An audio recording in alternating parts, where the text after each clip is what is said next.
When we start our day, usually at 8 o'clock in the morning, the first 4 hours of the morning are basically dedicated to maintenance. And that includes ourselves with physical fitness and then the truck checks. And that rolls us pretty much up until midday. But all of that, as mundane as it may seem to some people, is necessary for us to be able to be reliable for the calls that we may be responding to. We're in the business of readiness, and our product is being ready. So we maintain our equipment, we are ready for who knows what. A whole gamut of different things could happen tomorrow. It could be a trail rescue, it could be something in the water, it could be a fire or a medical emergency. We don't know what's next, and we have to be ready for anything. Whatever the emergency is, we need to have everything on our engine working. And what that means is that we have to check it out every day. And it may seem redundant for me to do it when it was done the day before, but you never know when your oxygen tank that you need is going to be low on air, have a leak, and it leaked out overnight. So you have to check these things every day. And that's the only way you know that it's going to be there and ready for you. So the amount of work that goes into maintenance, which is almost synonymous with the preparedness, we think of it as small stages. So we do a little bit each day. Then at the end of the month or the year, we have our end goal. Daily, we have certain things that we do as far as checks or as far as maintenance and service to ourselves or the equipment to make sure that it's ready at the time that we need it. Everything starts with safety. When you're working with your partners, it's a teamwork environment, so you want to make sure that you're always in good communication with each other. So safety is key. Here at our Throckmorton station, we have several different kinds of resources that can respond out of the station. We have what we call our Type 1 engine, which is more of an urban style engine used for large water flow that you would typically respond in for a house fire. We have our Type 3 engines, which are used for the wildland firefighting. They have four-wheel drive capabilities to help with our access. First, we need our engines to be able to roll out of here and get to the scene of an emergency.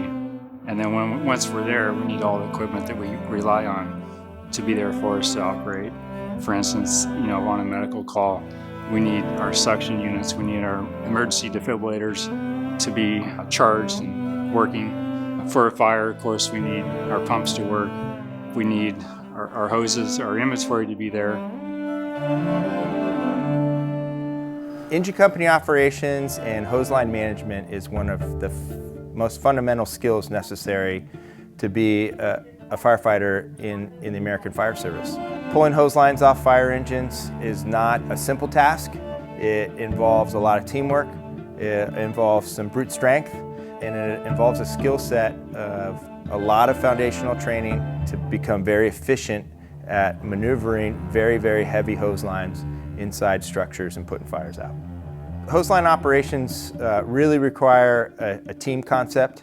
If you're not working together as a team, there's a high probability of injury. If you're not working in unison together at advancing the hose line while water's flowing out the end or the nozzle, it can provide a tremendous opportunity for injury. So we learn the very effective methods of hose line management to ultimately provide for our utmost safety. Coming to work, you have to think in your head of being operationally ready and prepared.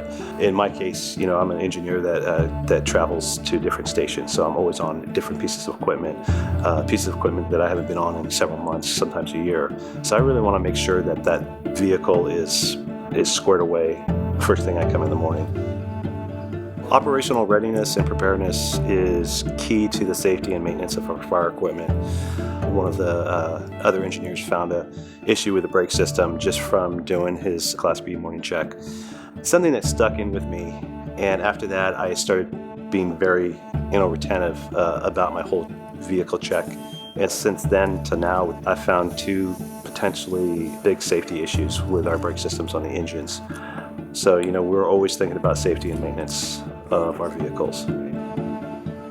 Some of the equipment that's key to check out and make sure that it's working is our small engines.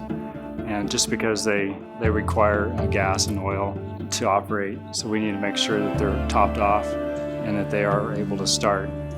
And so We have blowers, we have chainsaws, we have cutters and spreaders, otherwise known as the jaws of life. And all these things, they either need batteries or they need fuel and oil to operate. Chainsaws can be kind of difficult to work and start and finicky sometimes, especially if they have bad gas.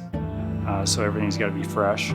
So it's important to start these things every day, because if you have to use a chainsaw to go up on top of a roof to cut a hole in the roof to vent it, you don't want any surprises or have trouble starting your saw when it needs to be operating right now.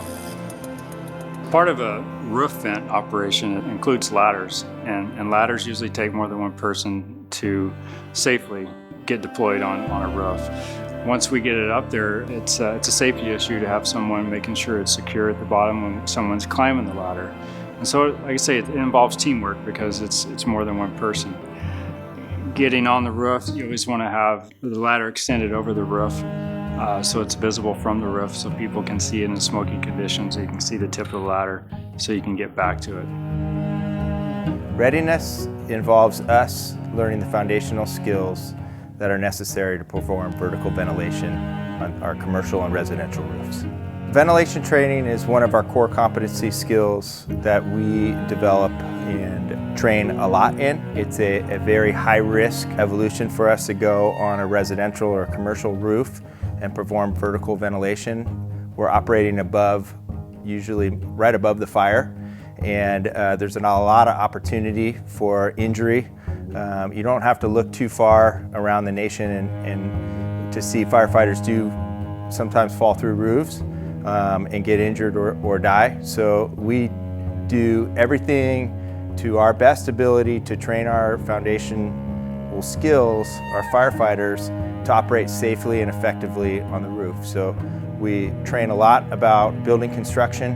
It all starts with building construction and how these buildings and homes and businesses are built, how roofs are constructed, and then our techniques that we use to make sure that the roofs that we're walking on or traveling across are still intact.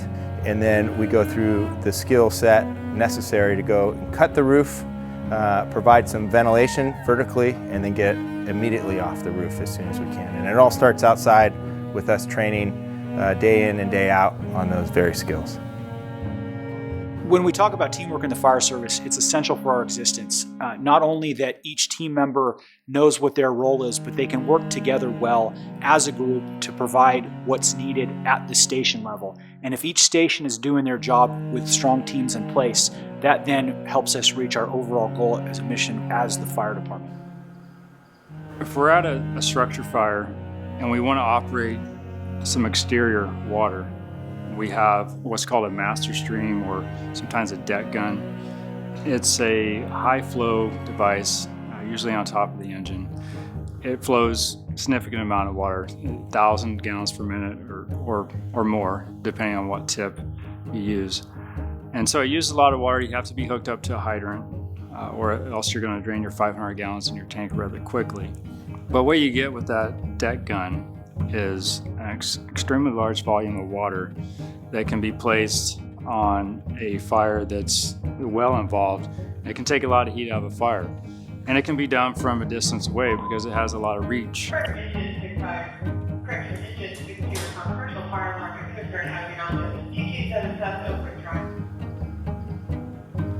Our hoses and our deck guns all have to be inspected. We do a pressure test on them, so we increase the pressure to a certain PSI, and we operate that for a certain amount of time, and we make sure that the hoses still have integrity and they're still connected to the couplings and everything's in working order.